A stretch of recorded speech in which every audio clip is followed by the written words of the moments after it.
Ethereum pump drastis, Bitcoin pump drastis, dan ada kemungkinan untuk cut rates ke QE dari Donald Trump langsung. Ladies and gentlemen, selamat datang kembali ke video Koko Crypto. Ini adalah market update yang kedua ya, di minggu ini di luar live. Ya, gue bakal kasih tahu kalian semua yang terjadi di 24 jam terakhir, oke? Berhubungan dengan FOMC, berhubungan dengan kenapa Ethereum bisa pump tinggi, berhubungan dengan kenapa Bitcoin bisa pump tinggi, dan beberapa news, dan terakhir kita bakal lihat tentang on-chain analytics dan ETFs inflow. Apakah ETFs inflow masih negatif atau sudah positif? Nanti kita bakal bahas semuanya di video ini. Sebelumnya gue mau kasih update dulu buat orang-orang yang nonton video terakhir, ya. Kalian siap turun lagi nggak? Gue bilang di sini ada chance kalau seandainya kita makin turun karena ada imbalance in the liquidity book. Semakin lama kita sideways untuk harga Bitcoin, semakin banyak orang-orang yang buka posisi longnya atau pengen beli Bitcoin di harga yang jauh lebih murah. Malah sekarang mulai nih dikit-dikit orang-orang yang mau beli Bitcoin atau mau buka posisi di harga 60 ribuan. Bayangin guys, apakah semua ini bisa ke sweep ya, bisa keambil? Terus terang harusnya enggak ya. Harusnya cuman yang gue udah kasih tahu di channel ini, harusnya kita cuman lihat liquidity sweep terakhir ke paling bawah, minimal ke level sebelumnya, atau maksimal banget cuman setengah atau 3/4 ya sebelum kita langsung dinaikin ke atas. Tapi kalian bisa lihat baik-baik ya. Kalau gue zoom in ke candlestick sekarang, candlestick hari ini recording jam 10 pagi, kita lihat saat harganya naik, banyak banget yang selling guys. Contoh tuh, ada orang yang jual 200 Bitcoin di harga 86, ada orang jual 60 Bitcoin di harga 87,5, 50 Bitcoin di harga 87, 100 Bitcoin di 87 dan lain-lain. Jadi marak banget nih yang selling nih. Bener-bener saat harganya naik, selling besar-besaran. Ini sesuatu yang sangat-sangat normal ya. Malah kita mau lihat saat harganya naik, orang-orang selling. Kita mau lihat saat harganya turun, orang-orang buying. Karena itulah prinsip market. Jadi ini sebenarnya sangat-sangat normal. Tapi yang tidak normal adalah seberapa jumlah bids lawan seberapa jumlah asks yang ada di market sekarang, yang present di market sekarang. Dan itu faktanya nggak berubah. Tapi kok dengan fakta kemarin yang lu kasih dan barusan, bukannya lebih make sense kalau seandainya Bitcoin turun? Kenapa tiba-tiba langsung naik tembus price action sideways kita? Apakah sebuah pergerakan ini hanya sebuah short squeeze massal? Nanti balik lagi ke range bawah sini dan kita bakal terus makin sideways? Bagaimana kok? Atau apakah ini sebuah trend continuation di mana nanti dump cuman sampai level sini nih, baru nanti kita di pump makin tinggi? Kita kembali lagi ke sini. Semua jawaban dari pump ini itu datang selalu di liquidity. Ya, kalian bisa lihat ya berapa orang yang jualan nih 1 jam. Anyway, kita lihat langsung di liquidity book ya. Kita udah tahu ya kalau seandainya order di bawah banyak, tapi seandainya kalau kita zoom in, ternyata ada orang-orang juga yang taruh bids di bawah sini dan jumlah bidsnya guys, itu sama atau hampir sama dengan jumlah bids yang di bawah yang banyak itu. Contoh, ada yang mau beli 110 Bitcoin di harga 84.800. Ada yang mau beli, apalagi, ada yang gedean nggak? Ada yang mau beli 200 Bitcoin di harga 83.800. Ada yang mau beli 364 Bitcoin sebanyak 30 juta dolar di harga 83.500. 60 Bitcoin di situ. 47 Bitcoin di situ, 60 Bitcoin lagi di situ, 300 Bitcoin di 82.788, 68 Bitcoin di situ, 58 Bitcoin di situ, 45, 29, 14, 58, 19 dan dari sini ke bawah kita harusnya udah masuk ke level sebelumnya. Jadi ngasih tahu kita nih, apakah momentum, apakah interest dari bawah sudah pelan-pelan pindah ke atas. Sesuai sama apa yang gue bilang di live membership terakhir ya, kemarin, 15 jam yang lalu nih, kalau seandainya dari time of recording, FOMC Day Retail Pro Max Q&A, ada yang nanya kayak gini. Bisa nggak kok semua liquidity ini nggak ke sweep? Jawabannya adalah bisa. Bisa nggak kok semua liquidity ini tidak ke sweep sama sekali? Langsung besok kayak gini. Jawabannya adalah bisa.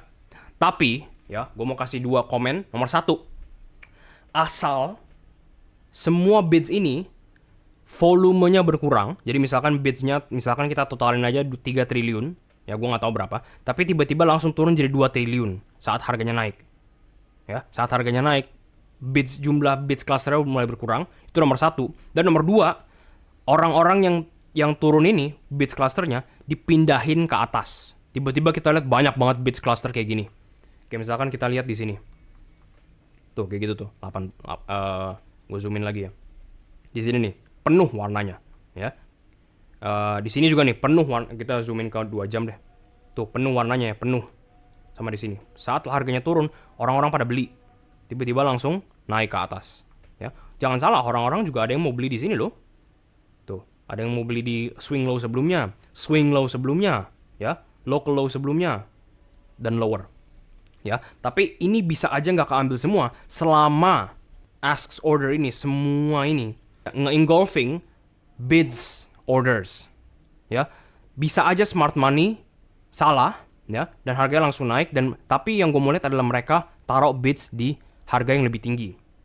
Low lebih tinggi, tapi harga lebih tinggi. Mereka tadinya taruh di sini, sekarang gue mau lihat mereka taruh di atas. Dan itu yang kita lihat langsung ya guys ya, dimana orang-orang yang mau beli 188, 135, 153, ada yang mau beli di 574 Bitcoin di harga $70.000, itu pelan-pelan kita lihat volumenya tuh hampir sama dengan bids yang malah lebih dekat dari price. Ngasih tahu kita kalau interest itu udah kembali lagi ke Bitcoin. Interest itu udah kembali lagi ke Bitcoin di harga sekarang bisa dibilang. Tapi kalian harus ingat ya, kalian harus was-was aja karena cluster of bids ini adalah bids paling besar di market dan masih ada chance. Nggak bilang kita langsung naik drastis ya, tapi masih ada chance untuk kita nge-sweep lower. Oke? Just keep in mind aja. Ingetin aja kalau seandainya meskipun masih naik, kita masih ada bids di bawah. Itulah kenapa gue bilang di members dan di live public kemarin, live public terakhir maksudnya, gue stres banget kalau seandainya ini nggak di sweep dan kita makin tinggi. Artinya smart money masih belum puas dan kita push harganya di makin tinggi, itu didorong mostly dari retail sih terus terang. Price projection berikutnya bagaimana kok? Gampang banget. Kalau seandainya Bitcoin bisa nge-hold sideways price action kita nih, dan bisa nge-hold di sini nih, we're in for a good time. Gara-gara sebelumnya, setiap kali kita lihat harga Bitcoin naik, ini nggak ngerespek uptrend apapun dan langsung diturunin kembali. Ini ngerespek sedikit, ya, ngerespek sedikit kalau seandainya kalian bisa lihat uptrend ini, tapi langsung diturunkan kembali. Ini nggak respect uptrend apapun, malah ngerespek downtrend yang cukup crucial, cukup penting. Itulah kenapa kemarin saat 78, saat harganya di 78 ke bawah maksudnya, ini adalah the best chance ya untuk masuk ke Bitcoin gara-gara adanya lihat divergence daerah sini. Dan kalau nggak bisa di hold apa? Kalau balik lagi ke range artinya kita bakal mengalami fake out massal, atau dalam arti lain short squeeze and lower low, atau mungkin balik lagi ke range lah, balik lagi ke sideways range yang bener-bener kita tidak mau. Sekarang kita pindah ke Ethereum. Ethereum ini naik gara-gara apa guys? Apakah gara-gara Bitcoin? Jawabannya adalah ya jelas gara-gara Bitcoin. Nggak ada alasan lain selain Bitcoin kalau Ethereum naik ya. Tapi yang gue mau kasih tahu kalian di live ini, di video ini ya, adalah kenaikan Ethereum ini tuh cukup lumayan drastis loh. Karena kalau seandainya gue ambil gambar-gambar, sama kayak Bitcoin ya, kita tuh ranging sideways udah lama, tapi dari bottom ke top, itu naik sekitar 10%-an. Dan 10% ini, itu merubah needle of the market. Maksudnya apa kok? Kita cek Bitcoin dominance sekarang. Kemarin saat Ethereum pump, Bitcoin dominance jatuh drastis. Ya, tapi saat harganya mulai stabil dan Bitcoin udah mulai catching up ke harga Ethereum, ini udah mulai kembali lagi naik ke atas. Tapi this is good news. Ini sangat-sangat bagus gara-gara kita nggak mau lihat tren begini. Kita mau lihat overall trennya. Kita mau lihat general trennya bagaimana. Dan ini adalah chart yang gue mungkin udah 3 kali 4 kali sharing ke kalian semua, yaitu kita lagi lihat double divergence untuk Bitcoin dominance ya. Zoom out sedikit, ini daily time frame ya. Nanti gue bakal kasih tahu kenapa ini ada garis biru dan kenapa kita expect Bitcoin dominance turun drastis ya. Cek di sini ada divergence besar-besaran dari sini ke sini dan ada divergence besar-besaran dari sini ke sini. Stochastic RSI juga mengatakan sama. Malah ini lebih kelihatan lagi kalau stok ya. Nah, garis biru ini apa kok? Ini yang gue udah pernah kasih tahu kalian mungkin cuma baru 2 kali ya, gara-gara ini sangat-sangat kita gatekeep. Ini adalah proyeksi periode alt season. Oke, kalian bisa lihat baik-baik sebelum garis biru itu Bitcoin season, masuk garis biru Bitcoin dominance drop, masuk garis kuning Bitcoin dominance gain. Sebelum garis biru Bitcoin season, masuk garis biru alt Bitcoin dominance drop. Setelah garis kuning Bitcoin dominance gain. Kita benar-benar cuma sisa 1 minggu atau berapa sih? Iya, 1 minggu lagi ya sebelum proyeksi tanda kutip alt season ini datang. Ada nggak ada alt season nanti kita bakal bahas nanti. Tapi kalau seandainya misalkan nggak ada nih, nggak ada alt season untuk cycle ini bakal jadi cycle pertama dari 2 cycle sebelumnya yang alt season itu tidak ada. Ya.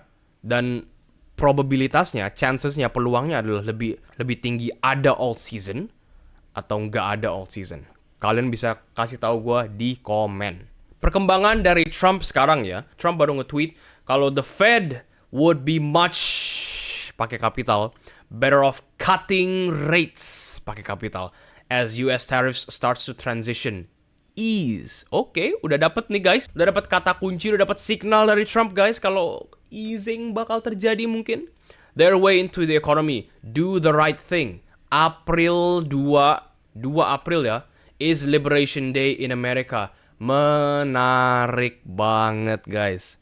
Kalau seandainya kalian nggak tahu, Federal Reserve itu yang ngurusin keuangan dan ekonomi di Amerika, kayak bank sentral sih.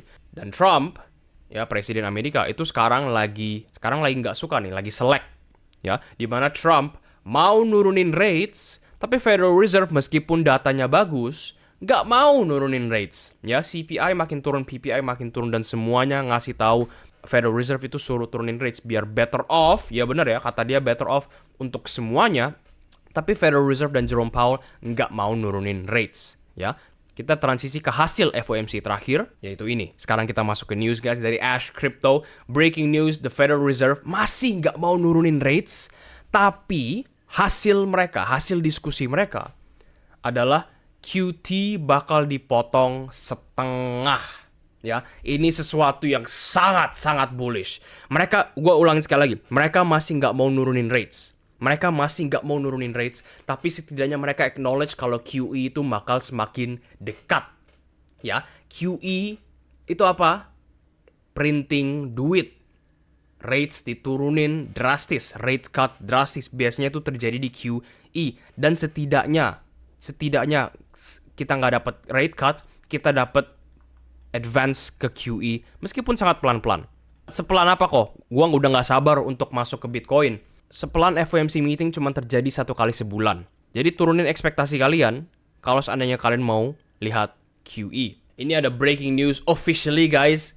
Setelah bertahun-tahun, SEC officially drops Ripple XRP lawsuit. Sekarang XRP bisa bergerak, bisa menambah partnership, menambah project-project, menambah development tanpa ada restrictions apapun. Ini sangat bullish, oke? Bisa gue argue XRP sama Solana itu jadi the best altcoins so far selama ini ya, selama tahun 2024-2025 ini. Next news guys, gue harus ingetin kalian semua, global liquidity is pumping. Dan kita selalu lihat ya, setiap global liquidity masuk ke market, kita lihat massive pumps dari Bitcoin, massive pumps dari crypto, massive pumps dari stock market. Ngasih tahu kita kalau seandainya Bitcoin ini belum ngetop guys. Dan bear market ini masih sangat-sangat lama. Kalau seandainya kalian mau lihat bear market, kalian harus nunggu semua pergerakan ini. Nah, dari sini nih, baru kita masuk bear market. Jadi tunggu aja di tahun, expected-nya tahun 2026 ya. Tapi let's see if that's right or no. Ngomong-ngomong bear market, di video terakhir gue juga mention, kalau crypto mau bear market, saham harus turun drastis. Saham yang harus mulai bear marketnya duluan. Ya, maksudnya bear market kayak gimana? Kayak gitu, oke? Dengan expected target balik lagi ke uptrend yang kita udah taruh dari kapan ya? Dari sini kali. Jadi kalau seandainya saham mau bear market kayak gini, kita bisa lihat crypto masuk bear market juga. Tapi guys, kalau seandainya kita zoom in ke sekarang, ya, terakhir kita analisa saat harganya masih di atas, sekarang turun ke bawah dan bikin rebound. Tapi kita masih belum selesai guys, kita masih ada garis kuning sebelum kita benar-benar bisa lihat saham balik lagi ke atas ya. Ngasih tahu kita kalau seandainya antara the pump atau antara the dump. Tergantung apa? Gue bisa kasih kalian satu katalis. Tergantung New York session hari ini dan New York session besok. Kenapa? Gara-gara hari ini adalah hari Kamis, besok adalah hari Jumat, dan Sabtu, Minggu itu mereka nggak trading. Jadi kalau seandainya Wall Street mau ngenaikin harga saham, mau ngenaikin harga Bitcoin, today and tomorrow, hari ini dan besok adalah hari yang paling bagus buat ngenaikin. Dan kebetulan, kalau seandainya kita lihat Bitcoin aja ya, kita lihat di 5 sesi terakhir untuk New York Session Open, itu selalu nge-result in pumps. Ini hasilnya nge-pump. Ini hasilnya meskipun bikin double bottom, habis itu langsung nge-pump. Ini nge-pump. Ini pump drastis langsung open. Ini dump ya. 1, 2, 3, 4. Sorry, 4 sesi ya. Ternyata ini nggak termasuk ya ternyata. Jadi 4 sesi ya. 1, 2, 3, 4 sesi terakhir. Itu New York Session itu nge-pump markets. Nah, dari 4 hari terakhir New York Session, apakah New York Session malam ini, yaitu mulai jam 8.30, apakah New York Session malam ini tuh bisa nge-pump markets kembali? Sama seperti sebelumnya, dan minggu lalu. Asumsinya sangat-sangat realistis ya terus terang ya. Maka dari itulah hari Kamis dan hari Jumat besok bakal jadi penanda kalau trend continuation ini masih bisa lanjut atau tidak. Terus perkembangan bear market gimana kok? Kalau seandainya kalian masih bearish ya, meskipun harga lagi nge-pump ya, kalau seandainya kalian masih bearish dan kalian masih support bear market, setidaknya kalian bisa lihat ini lagi rebound dari garis kuning kita, dari garis danger zone kita, dan bikin double top. Tapi sekali lagi, semua mata, semua attention bakal ditaruh di New York Session malam ini. Di channel ini gue juga udah sering banget kasih tahu kalian tentang weekly cycle low range. By the way, ini proyeksi long term buat Bitcoin ya. Dan proyeksinya kayak gini. Dimana gue udah kasih tahu kalian beberapa kali dari bulan Januari malah ya. Dimana cyclesnya pas tuh. Dan ini date range dari sini. Model ini itu adalah proyeksi dimana kita nge-hunting weekly cycle low. Dimana setiap kali kita ngenandain weekly cycle low, selalu ya dari weekly cycle low itu naik 2x untuk harga Bitcoin langsung. Naik 2x untuk harga Bitcoin langsung, sama seperti di sini, sama seperti di sini. Oke? Kita selalu lihat kenaikan 2x untuk Bitcoin. Nah, kita tuh sekarang lagi masuk ke weekly cycle low range, di mana WCL-nya sebenarnya sih harusnya ditanam di sini, ya. Harusnya sih ditanam di sini, dan menurut model kita harusnya nggak ada weekly cycle low range lagi sampai 5 April. Dan kebetulan kemarin news yang tadi barusan kita bahas, 2 April ada sesuatu yang Donald Trump mau sampaikan, yang ada kemungkinan nih bisa nge-ease markets lebih lanjut, ya.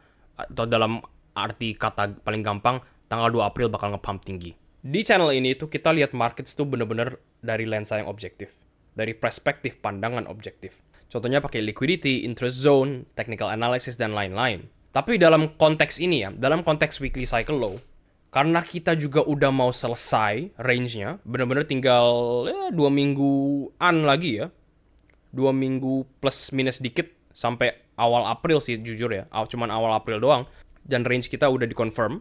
Dan harusnya tuh kita dapat weekly cycle low di sini. Tapi kalau seandainya Kamis dan Jumat masih ngeprint positif untuk Bitcoin, untuk New York Session maksudnya, dan gue juga punya keyakinan tinggi kalau New York Session hari ini dan besok bakal ngeprint positif, mungkin di video ini gue bakal confirm ke kalian semua kalau weekly cycle low has been reached. Ya, ini adalah weekly cycle low kita.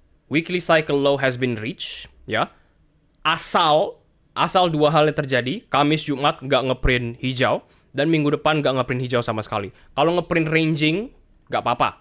Ya, kalau ngeprint ranging untuk minggu depan nggak apa-apa. Yang penting gue mau lihat hari ini sama hari besok, hari Jumat ya, itu kita mau lihat positif dari New York Session. Gara-gara pump dari New York Session 4 hari terakhir, dan sejak kita nge-bottom out di tanggal 11 Maret, itu has been very, very good. Makanya kalau seandainya kita bisa lihat sampai pertengahan nih, masih bullish dan nggak balik lagi turun misalkan ke sini ya, weekly cycle low confirm, ya, dan ini range yang gue kasih sebagai ini ya, kalau Bitcoin mau uptrend harus hold harga sini. Range ini bakal jadi range akumulasi baru kita. Jadi kita nggak bener-bener time the bottom, gara-gara kita emang expect bottom baru kan. Tapi kalau seandainya ini nggak bisa bikin ke bottom baru, atau momentum dari dari bids itu mulai makin banyak dilakukan di atas, ya, mulai ditransfer dari sini ke atas, dan volume dari total bids dari sini berkurang, ada chance tinggi kalau seandainya that's the bottom di bawah sini. Masuk akumulasi jangan all in gara-gara kita masih ada cluster banyak di sini. Ingetin aja kalau harganya naik, inget aja masih ada cluster di bawah sini, asal nanti berkurang. Asal nanti volumenya berkurang drastis. Dan terakhir kita harus mention ETFs. BlackRock bagaimana, Fidelity bagaimana, dan lain-lain ya. Sekumpulan ETFs dari tanggal 17, singkat cerita, has been very, very positive. Ngasih tahu kita kalau interest ke Bitcoin memang sudah balik. ya. Dengan BlackRock selling besar-besaran kemarin. Dan yang paling besar adalah dari Fidelity ya kemarin ya. Selling besar-besaran 150, 130, dan 100. Terus 75, terus pelan-pelan nge-build up langsung 92 ke 127. Dan sekarang BlackRock juga mengikuti trennya. 50, minus 50, minus 40, minus 89, minus 150, minus 50. Terus pelan-pelan naik 40, minus lagi besar ya. Habis itu sekarang mulai akumulasi kembali. Ngasih tahu kita kalau ETFs itu udah mulai balik ya. Meskipun belum komit seperti inflow bulan Desember, meskipun belum komit seperti inflow bulan November, tapi setidaknya kita udah lihat reversal dari tren merah semua ke tren hitam semua. Kembali lagi hitam akhirnya. Tapi kalau seandainya kita lihat dari balance sheet-nya, BlackRock balance sheet untuk ETFs masih sangat rendah ya. Dari all time high di 590 sekarang kepotong 30.000 Bitcoin. Tapi tenang aja guys. BlackRock yang gue udah pernah bilang sebelumnya, BlackRock jualan adalah salah satu hal yang normal. Dan 30.000 Bitcoin di market kayak gini itu bener-bener nothing. Bahaya kalau seandainya kita lihat Bitcoin ETFs turun dari 500 ke 200 ribu. Ya, dari sini ke sini misalkan untuk BlackRock punya ETFs. Tapi itu nggak bakal terjadi, tenang aja. That's all untuk market update hari ini. Agak panjang, tapi semoga kalian bisa mencerna semuanya.